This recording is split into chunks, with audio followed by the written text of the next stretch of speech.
Good morning students. This video is from the chapter Force and Pressure, and today we'll proceed further with the topic how gases exert pressure. तो उस topic के अंदर एक बहुत important part है atmospheric pressure. तो atmospheric pressure से एक चीज़ ध्यान में सामने आता है. Atmosphere means the layer of air which surround the earth. The layer which surrounds the earth. और ये जो लेयर है एयर का that extends from the surface of the earth up to a height of 1600 kilometers from the surface. इस surface से 1600 kilometre ऊपर तक ये क्या है, ये पूरा एक लेयर है एयर का, और ये चारों तरफ है. ठीक है, ये पूरा चारों तरफ एक लेयर है एयर का. ठीक, and up to a height of 32 kilometres, 99% of the air is confined. You might have studied about different layers of atmosphere. जो सबसे नीचे ट्रोपोस्फियर, स्ट्रेटोस्फियर, आयनोस्फियर, एक्सोस्फियर, अलग अलग लेयर्स है एयर के. तो ट्रोपोस्फियर में देखा गया सबसे नीचे का जो लेयर है troposphere that extends up to height of 8 to 18 kilometre, 18 kilometre maximum तक है. तो ट्रोपोस्फियर के मैक्सिमम पार्ट में एयर लाई करता है. ठीक है, when I am talking about 99% of air by mass, that means कि अगर एयर जो अर्थ के चारों तरफ है that is of mass 100 kg, 100 kg का मास, 100 kg है का मास एयर का है that is surrounding the earth. तो 32 किलोमीटर रेंज में आपका 99 kg एयर का मास है. ठीक है, और 1 kg कहाँ पे है, 1 kg of mass of air is just lying in 1568 kilometre. ये 1500 किलोमीटर के स्ट्रेच में 1 kg मास है एयर का, और 99 kg एयर का जो मास है that lies up to height of 32 kilometre. ठीक है, तो एटमॉस्फेरिक प्रेशर क्या है कि अगर आप आप अर्थ के सरफेस पे खड़े हैं तो इस सरफेस पे जो एयर आप पे प्रेशर लगाएगा, the column of air just above you which is exerting pressure over you, that is called as atmospheric pressure.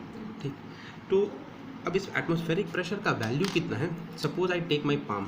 ठीक है, अब इस पाम का जो सरफेस एरिया है, पाम का सरफेस एरिया मान लीजिए, इस पाम का सरफेस एरिया आपका 100 स्क्वायर सेंटीमीटर है.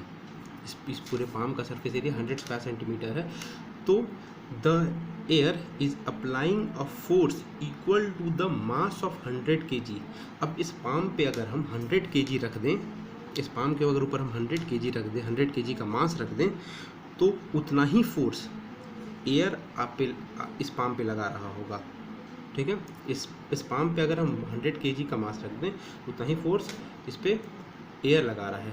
तो द क्वेश्चन अराइजेस कि जब एयर इतना फोर्स आपके ऊपर लगा रहा है, तो अब उस फोर्स, तो बॉडी, आपका पूरे बॉडी पे बहुत ज़्यादा फोर्स लग रहा है. अगर इस पूरे हाथ पे बस 100 kg के बराबर का मास का आप पे फोर्स लग रहा है, तो पूरे बॉडी के ऊपर तो बहुत ज़्यादा फोर्स लग रहा होगा. तो अब इतना ज़्यादा जो फोर्स लग रहा है, इस एटमॉस्फेरिक फोर्स के नीचे हम लोग क्रश क्यों नहीं हो जाते, हम लोग का बहुत शरीर टूट क्यों नहीं जाता. तो द रीज़न इज़ कि हमारे शरीर में जो बॉडीली फ्लूइड्स ट्रैवल करते हैं, जो ब्लड ट्रैवल कर रहा है, that exerts equal and opposite force to the atmospheric force.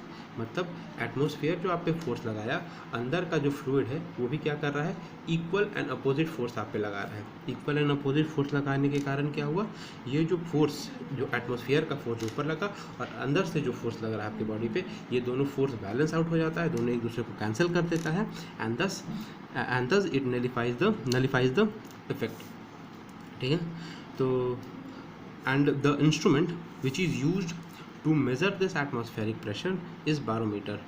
ठीक है, तो what you have studied till now कि अर्थ के चारों ओर एक एटमॉस्फेयर का लेयर है, and this atmosphere is held at its place by gravitational force. Earth का जो ग्रेविटेशनल फोर्स है इस एटमॉस्फेयर को अपनी जगह पे रखा हुआ है.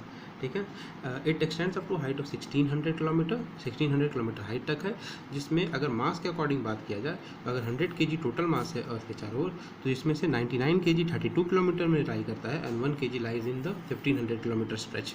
ठीक है, एटमॉस्फेरिक प्रेशर क्या है, the pressure exerted on an object by the weight of column of air over it. अब एक आप यहाँ पे खड़े हैं, तो आपके ऊपर जो एयर है, आपके ऊपर जो एयर जो प्रेशर लगा रहा है, उसी को बोला गया है atmospheric pressure.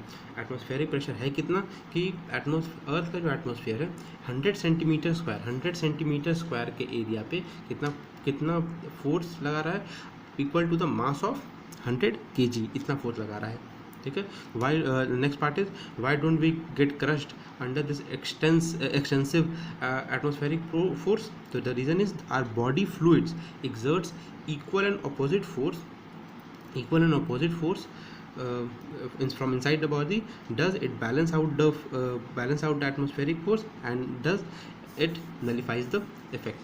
I hope you have understood this topic. Just copy this page in your just share the page in your fair notebook copy, and then proceed with the questions which I'll be giving you from this very topic. Thank you.